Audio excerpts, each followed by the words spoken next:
तुम्ही स्वामी भक्त आहात आणि स्वामींची सेवा तुम्ही रोज घरामध्ये करताय. पण रोज तुम्हाला हा प्रश्न पडतो, की स्वामींना नैवेद्य कोणता ठेवायचा? स्वामींना कोणता नैवेद्य प्रिय आहे? रोज स्वामींना कोणता नैवेद्य दाखवावा? तर 90% भक्त ही चूक करतात.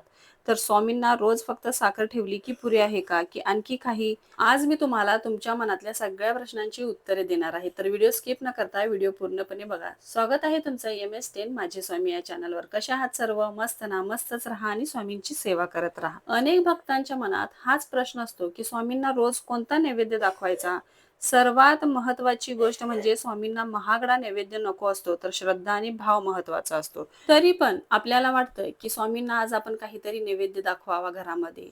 आणि असा नियमच आहे, की जेव्हा आपण स्वामी समर्थांची स्थापना घरामध्ये करतो, तेव्हा रोज स्वामींना आपण घरामध्ये नैवेद्य दाखवावा. कारण की आपण स्वामींना आपल्या घरातला कर्ता पुरुष, एखादा आपल्या घरातला माणूसच संबोधून आपण त्यांची स्थापना घरामध्ये करत असतो. असं नाही, की मूर्ती आणून घरामध्ये आपण स्थापन केलेली आहे.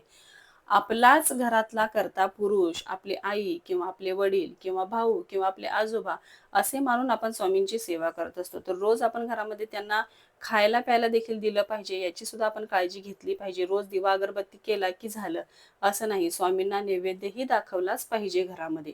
मग तो कोणता दाखवायचा नैवेद्य घरामध्ये? रोज पोळी आणि वरण-भात किंवा स्वामींना जो काही पदार्थ आवडतो, घेवड्याची भाजी स्वामींना आवडते, केशरी भात आवडतं, पुरणपोळी आवडते, बेसनचे लाडू आवडतात. तर हेच पदार्थ आपण रोज बनवून स्वामींना नैवेद्य दाखवायचा का?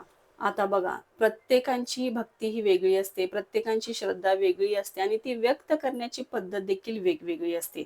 आता कधी-कधी आपल्या मनात येतं, आता कधी सणवार येतात घरामध्ये, तेव्हा आपण पोळी आवर्जून करतो. तेव्हा आपण मनामध्ये विचार करतो, की आज आपण हा नैवेद्य स्वामींना देखील दाखवावा. तर त्यावेळी आपण पोळी, वरण, भात याचा नैवेद्य आपण स्वामींना दाखवतो. तर सणावाराला तुम्ही पोळी नैवेद्य दाखवता हे ठीक आहे. कधीतरी तुमच्या मनात आलं पोळी वगैरे करायची आणि तो नैवेद्य स्वामींना दाखवायचा. तर स्वामींना जो नैवेद्य प्रिय आहे तोच स्वामींना दाखवायचा का? की आपण घरामध्ये जो काही स्वयंपाक बनवतो, आपल्या आवडीच्या काही वस्तू बनवतो, तो देखील स्वामींना दाखवायचा? तर हो. घरामध्ये आपण सकाळपासून ते संध्याकाळपर्यंत जे काही बनवतो, जे काही खातो, पितो, ते सर्व स्वामींना अर्पण करायचं. म्हणजेच आपली सकाळची सुरुवात होते चहा. चहाने आपली सकाळची सुरुवात होते. तर चहा स्वामींना ठेवायचा सकाळी. आता मग ते काहीही असो, चहा असो, कॉफी असो, तुम्ही काही जे खाताय, पिताय ते स्वामींना नैवेद्य रूपी ठेवायचं. त्यानंतर तुम्ही स्वयंपाक बनवला. स्वयंपाकामध्ये तुम्ही भाकरी बनवली, पिठलं बनवलं किंवा वांग्याची भाजी बनवली. जे काही तुम्ही घरामध्ये बनवलेलं आहे, तो नैवेद्य स्वामींना ठेवायचा आहे. जरी काही आपण भाकरी, पोळी घरामध्ये बनवली नाही, आपण फक्त डाळ-भात बनवलेला आहे, खिचडी बनवलेली आहे त्या दिवशी, तरी तो नैवेद्य स्वामींना अर्पण करायचा.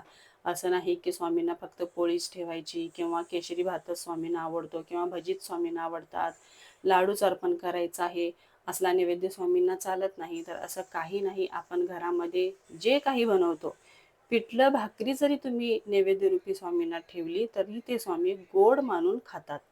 आपल्या मनातला भाव हा खूप महत्त्वाचा आहे. आपण स्वामींना काय अर्पण करतोय आणि केवढं मोठं, केवढं चांगलं आहे, हे नाही. तर आपल्या मनातला भाव किती शुद्ध आहे, आपण किती स्वामींचा विचार करतो, हे खूप महत्त्वाचं आहे.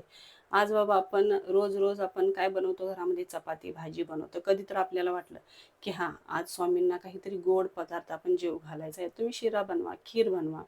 गुरुवारी खीर, शिरा असे पदार्थ स्वामींना अर्पण करा, पोळी अर्पण करा.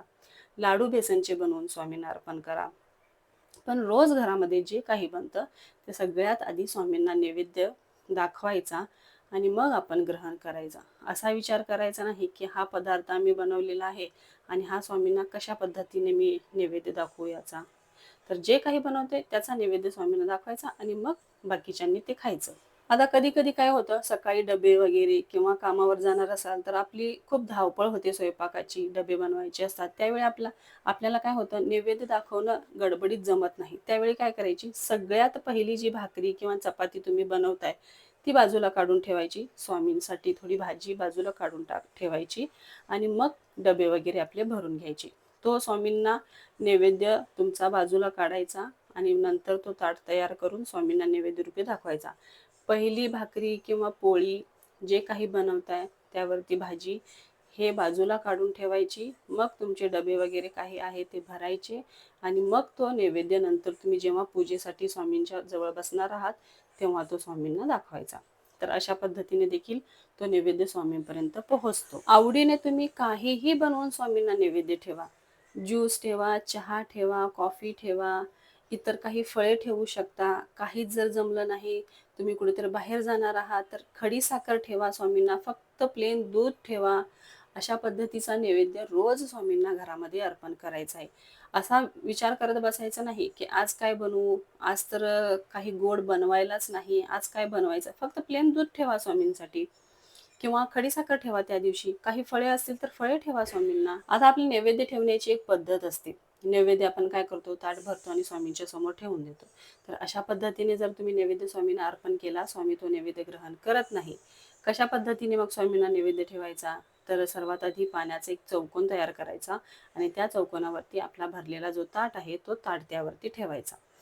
हात जोडून स्वामींना प्रार्थना करायची. स्वामी, आज आपण घरामध्ये हे पदार्थ बनवलेले आहेत, की तुम्ही जे काही पदार्थ बनवले आहे, भात, आमटी, चपाती, एखादी भाजी बटाट्याची, सगळ्यांचं नाव घ्यायचं आणि स्वामींना सांगायचं, स्वामी, आज आपल्या घरामध्ये हे पदार्थ बनवलेले आहेत, तर हे तुम्ही स्वामी गोड मानून खाऊन घ्या.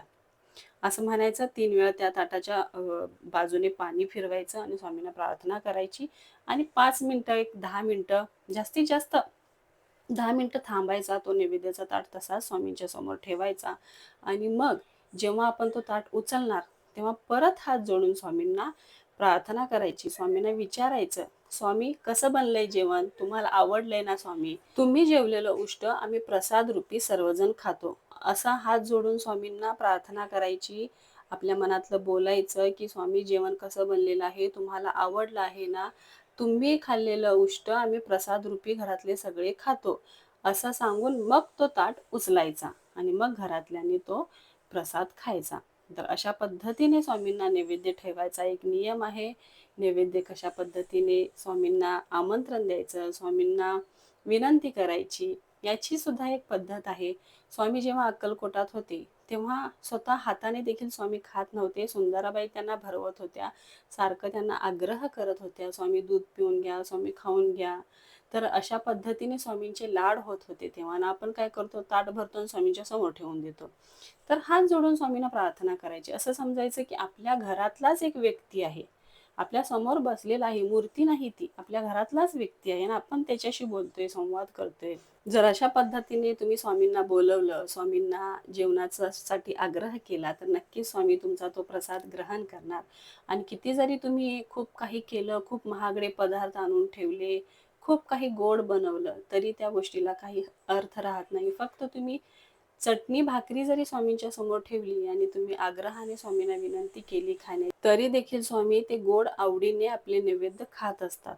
खूप मोठंच करायला पाहिजे, खूप गोडच करायला पाहिजे असं काही नाही. घरामध्ये जे काही आहे ते तुम्ही स्वामींना अर्पण करा.